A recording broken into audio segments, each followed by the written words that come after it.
Commander Zimbabwe Defense Forces General Constantino Chiwenga. Let us begin by quoting the constitution of this country, particularly the preamble, which speaks of exalting and extolling the brave men and women who sacrificed their lives during the ChimurengaUmvukela and national liberation struggles, and honoring our forebears and compatriots who toiled for the progress of our country. It is with humility and a heavy heart that we come before you to pronounce the indisputable reality that there is instability in ZanuPF today, and as a result anxiety in the country at large.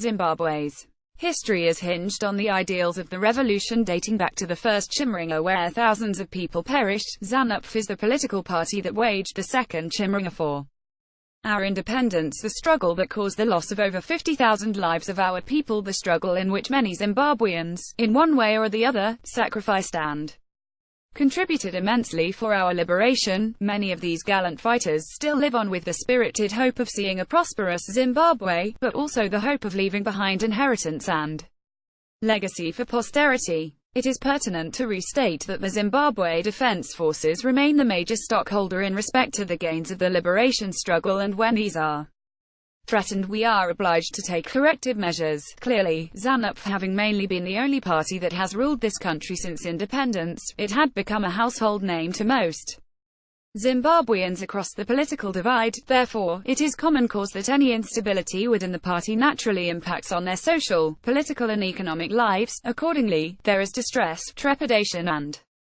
despondence within the nation. Watch video. Our peace-loving people who have stood by their government and endured some of the most trying social and economic conditions ever experienced are extremely disturbed by what is happening within the ranks of the National Revolutionary Party. What is obtaining in the Revolutionary Party is a direct result of the machinations of counter-revolutionaries who have infiltrated the party and whose agenda is to destroy it from within.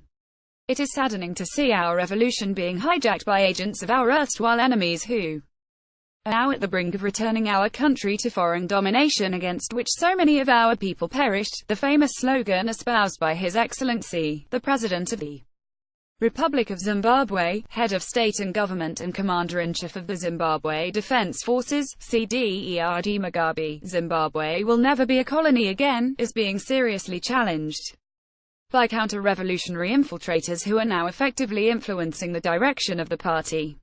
It is our strong and deeply considered position that if drastic action is not taken immediately, our beloved country Zimbabwe is definitely headed to becoming a neo-colony again. The current purging and cleansing process in ZanuPF, which so far is targeting mostly members associated with our liberation history, is a serious cause for concern to us in the Defense Forces. As a result of squabbling within the ranks of ZanuPF, there has been no meaningful development in the country for the past 5 years. The resultant economic impasse has ushered in more challenges to the Zimbabwean populace, such as cash shortages and rising commodity prices. Our revolutionary path is replete with conduct and rebellion by people who have attempted to destroy the revolution from within. The formation of FROLIZI, the attempt to remove the late CDE Kaipo from his position of chairman at the Mumwa Bogus Congress in 1973, the Naribadza Rebellion, Ndabanangi Sithole Rebellion soon after the death of CDE Kaipo, the Vashandi 1 and 2 as well, a rebellion that led to the death of the late ZIPRA commander, CDE Alfred Nikita Mangina, among others, are cases in point. Therefore, the current shenanigans by people who do not share the same liberation history of ZanuPF party are not a surprise to us.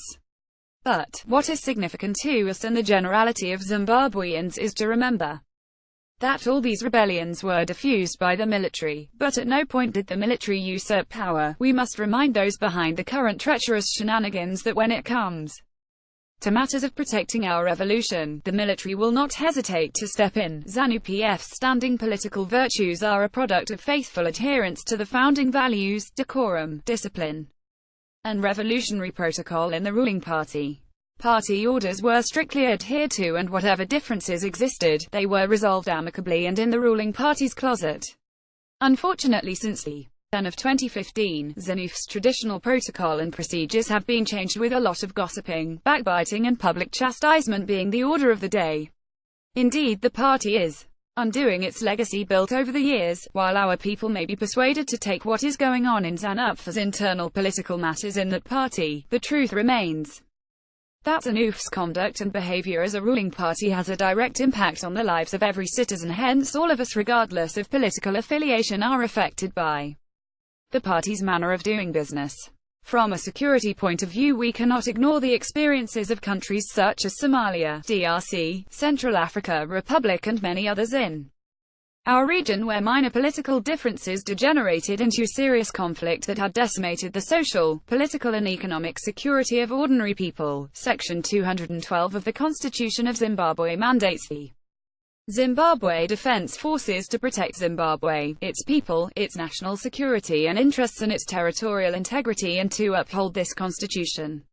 Among other security threats that are coming out of what is obtaining in ZanuPF for these reckless utterances by politicians denigrating the military, which are causing despondency within the rank and file. Further, we note with concern the attempts by some politicians to drive a wedge between the security services for their own selfish interests. This is unacceptable. We take great exception to this behavior. There is only one Commander-in-Chief, His Excellency, the President, Head of State and Government and Commander-in-Chief of the Zimbabwe Defense Forces, CDERD Mugabe, the military in an institution whose roles cut across the wider spectrum of government support functions in the form of military aid to civil power and military aid to civil ministries, which are roles derived from defense instruments.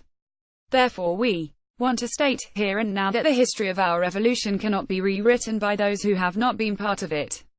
Having said that, we strongly urge the party to stop reckless utterances by politicians from the ruling party denigrating the military, which is causing alarm and despondency within the rank and file, the current purging of which is clearly targeting members of the party with a liberation background must stop forthwith. The known counter-revolutionary elements who have fomented the current instability in the party must be exposed and fished out. As the party goes for the extraordinary Congress, members must go with equal opportunity to exercise their democratic rights. Comrades and friends, ladies and gentlemen, we remain committed to protecting our legacy, and those bent on hijacking the revolution will not be allowed to do so.